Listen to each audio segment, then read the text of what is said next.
honra e paz. Bondade, certo? paz. Ele é o autor por trás de tudo isso. Ele vai então liberar para o indivíduo, baseado no que ele escolhe crer. Se ele escolher este processo, o processo dele, o plano de redenção dele, glória, honra e paz. Se escolher um dele próprio, ira, tribulação e angústia. Não importa se você é judeu ou gentil. Que for. Se você está numa religião, uma denominação a vida inteira, ou se eles nunca entraram na porta da igreja. Deus trata todos os homens no planeta da mesma maneira, na mesma medida. E as leis espirituais que acompanham o plano de Deus e o seu estabelecimento não pode ser mudado. A gente falou de algumas coisas ontem, não importa quem você é. Se você aceitou a verdade de Deus, Cristo e a cruz, você vai experimentar o que fala que glória, honra e paz. Se você rejeitar, a ira, a tribulação e a angústia. Deus estabeleceu isso é um fato garantido. São leis espirituais. Verdade. Irmão Swagger, somente pela graça, não na acepção de pessoas com Deus. A lei não pode estender isso, não. Certo. Porque se você não mantém isso, você vai morrer. É o que a lei diz. Mas a graça tem a misericórdia. Agora, a palavra aqui, sem acepção de pessoas, no grego, é prosopolência, que quer dizer aceitar uma situação. Então, o judeu pensou, só porque eles tinham a lei, eram recipientes da lei, e não ouvintes da lei, isso era suficiente. Mas não foi o suficiente, não. E a gente, às vezes, faz o mesmo erro, comete o mesmo erro. Só porque a gente tem o evangelho, ou a igreja, os credos da igreja, diz que a gente acredita no evangelho, na Bíblia. Eles acreditam que isso é bastante, mas não é bastante, não. Você tem que vir a Cristo e o que ele fez na cruz e crer que ele fez isso por você e aceitá-lo como seu Senhor e Salvador. Porque fazendo isso você tem que entender que não há nada que você pode trazer para merecer isso. A salvação antes da cruz dependia da cruz também. Porque o sistema de sacrifício, oferecer cordeiros e tal, Paulo disse que o sangue de touros e bodes não podia remover o pecado. Não salvava ninguém. Sacrifício nunca salvou ninguém. Mas o que representava, se a pessoa tinha fé dele, no que o sacrifício representava, quem era o corredentor e tal, e não tinha como entender muita coisa, mas só entender que representava o que viria. E os profetas continuavam reiterando isso várias vezes. Isso constitui a salvação deles. Amém. Fala que são salvos. E hoje é muito mais fácil. Nós não temos que pegar o cordeiro de algum lugar, levar para Jerusalém, por aí vai. Temos só que acreditar no que Jesus Cristo fez na cruz do Calvário. Mas sempre foi a cruz. Não se tornou a cruz há 2000 anos atrás. Antes da fundação do mundo era a cruz. Irmão Swagger, ainda bem que você está falando disso, porque foram esses sacrifícios que eles representavam.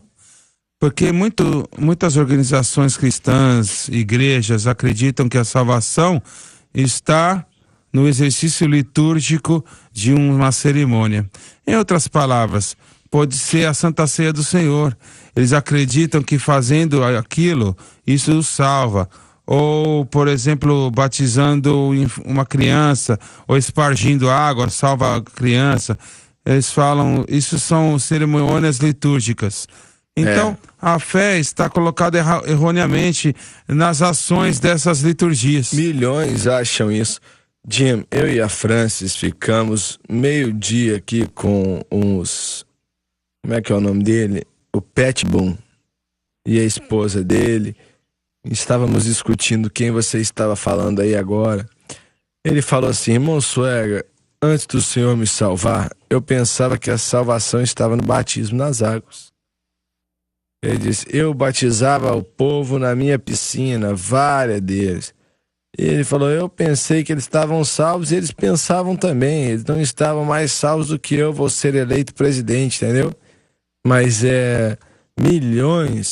milhões de pessoas se encaixam nessa categoria. Batismo nas águas, ceia do Senhor, pertencer a uma igreja, fazer parte de uma igreja, batizado como bebê, por aí vai. O mundo católico, se eles não se convertem depois, no fim da vida, pensam que são salvos porque foram batizados quando bebê. Certo. Aí você tem outras denominações e organizações cristãs, como a Igreja Ortodoxa Russa. Eu lembro que lá na Rússia, em uma das suas cidades, estávamos em uma Igreja Ortodoxa Russa e tinham ícones nas paredes. E a liturgia, a prática litúrgica lá era ir e beijar aquele ídolo. E isso então dava uma amizade com Deus, uma paz com Deus. E ele recebia algumas coisas através dessa obra litúrgica religiosa que traria salvação para você. Mas isso não é bíblico não, viu? A Igreja Católica ensina que se você guardar as 5 instâncias da igreja, eu não sei quantos são, 5 sacramentos, 7, você vai ser salvo. E é simples assim na cabeça deles e tal, por aí vai. Mas olha, isso são obras, não é... Deus não pode aceitar isso. E aqueles que não podem fazer então? Sabe, por exemplo, tem problemas de saúde e não pode fazer isso. Eles devem ter algum tipo de jeito aí, né, que o padre vai na casa da pessoa. Eu não tô pegando o pé de católicos, não. Esse é um problema mundial.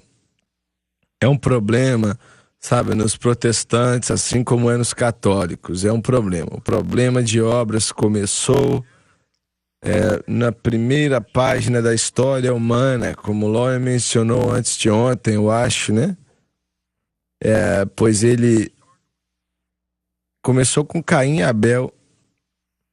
Deus claramente disse à primeira família: é isso aqui, ó, você pode ter perdão de pecados e comunhão comigo através do Cordeiro que foi morto, que será um símbolo daquele que virá. Eles sabiam. Vemos uma evidência, um templo, um tabernáculo construído fora do jardim do Éden. Deus disse para eles o que fazer. Não foi algo difícil, foi algo simples. Mas Caim falou assim: não vai dar certo.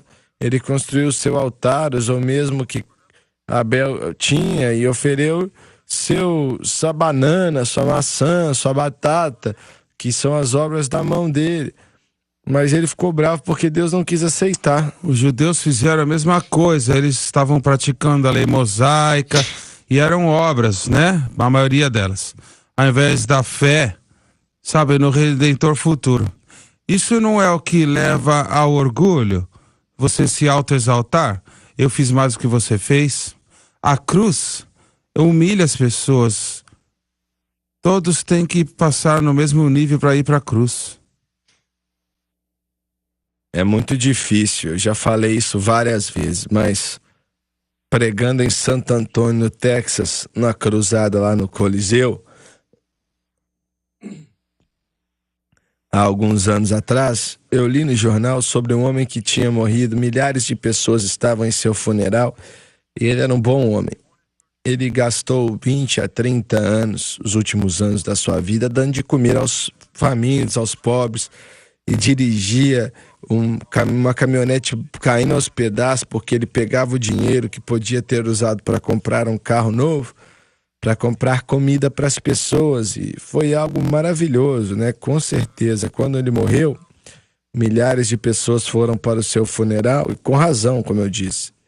Então, eu usei a analogia de um outro homem que morreu. Tinha sido um bêbado, ele tinha sido alguém que batia na esposa, maltratava os filhos dele, ele tinha sido algo terrível para a sociedade. A vida da família dele era um inferno na terra, não deixava os filhos ir para a escola e por aí vai.